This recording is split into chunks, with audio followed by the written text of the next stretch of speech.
employees and letting them continue if they're doing a great job and getting rid of them when they don't. Yeah, they exist. I mean, this is not something we need to waste time on. They exist. You just vote them out. Texas is the greatest state in the nation. I'm sorry, and say our again? Governor Rick Perry is tuned into We the People. Most of our senators and congressmen can communicate and respond respectfully and professionally to We the People in Texas. And that's why, Rich, I got to tell you, 85% of all new jobs created in 2009, 85% in America were created in one state, my home state of Texas, because efficiency and We the People still means something there. Correct. Yeah. I mean, and I can guarantee you, of the remaining 15%, none were created in New York. Don't worry about that.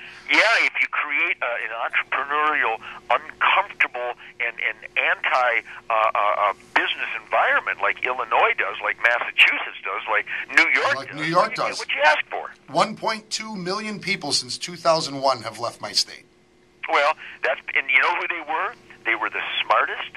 They were the ones willing to take a risk to create jobs. Those are the ones that left New York, and those are the ones that left Michigan. And it's embarrassing. Yeah, it's called they call it the brain drain up here. I mean, like you say, those are the ones that started places like Charlotte and made that grow so fast, made Atlanta grow so fast. I mean, we could go on and on and on and on about this, and I'm in agreement with you.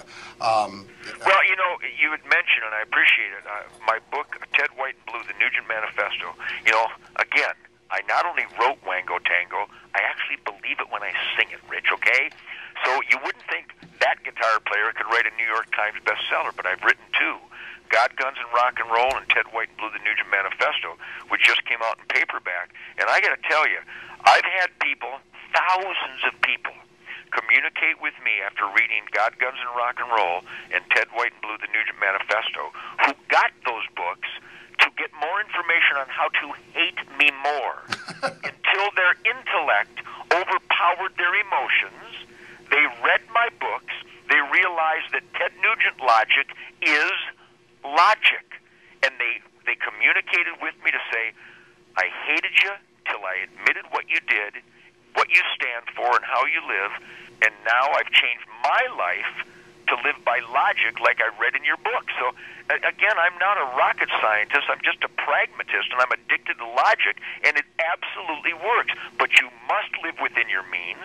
You must get an alarm clock. You must follow your heart and soul to be a producer, not a parasite. You live in reality. I mean, that's really what it is. You don't live in, and perhaps it's the grounding that the hunting does, or whatever it is, whatever that makes up Nugent is what makes up Nugent. But the bottom line is you live in reality. You just said it yourself. You need to get up at a certain time. You got to get a clock. Your bills are X. You don't spend Y. It's that simple. I write a weekly feature at WashingtonTimes.com and HumanEvents.com, and if you go there, you read my piece, and you go down paragraph by paragraph, and they may be a little too cocky for some people, a little bit too brazen for some people, but I think cocky and brazen are cool. That's where the American dream came from, for God's sakes. But if you read my piece, you'll end up nodding your head, and you'll go, yeah, okay, that makes sense. Yeah, an alarm clock, that would come in handy. Yep, being the best that you can be, yeah, that makes sense. Being driven with a Herculean work ethic to be an asset to your family, well, that makes sense. But astonishingly, Rich, read some of the responses to my articles, and listen to people attack the concept of being the best that you can be.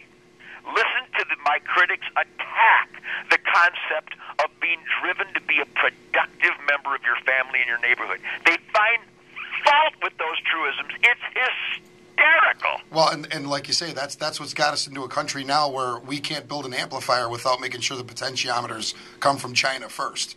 So it's so sad. But I got to tell you, I'm going to be 62 in December. The 50s, and I don't mean my 50s, but the 1950s, the 1960s, the 1970s, America led the planet in productivity because of our work ethic and because of our drive to be the best that we can be. The products were excellent, the best the world has ever seen. We are paying the price for celebrated mediocrity, celebrated blood-sucking, where if you look at the line drawn in the sand, those that stand with me don't want the government to do squat for us. We want to secure our borders and enforce the laws. Other than that, Fedzilla should get the hell out of our way so that we can be productive. On the other side of the line, with the president and his czars and his Mao Zedong fan club, are an increasing number of Americans who literally will look you in the eye and without flinching give you a list of what the government must do for them.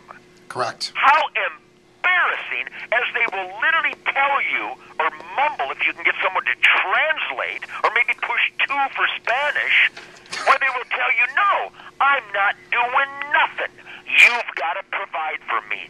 That is spiritual vacuity and an enslavement by choice. How brain dead can they be? I am in total agreement. So you're kicking off your tour tomorrow? Yeah.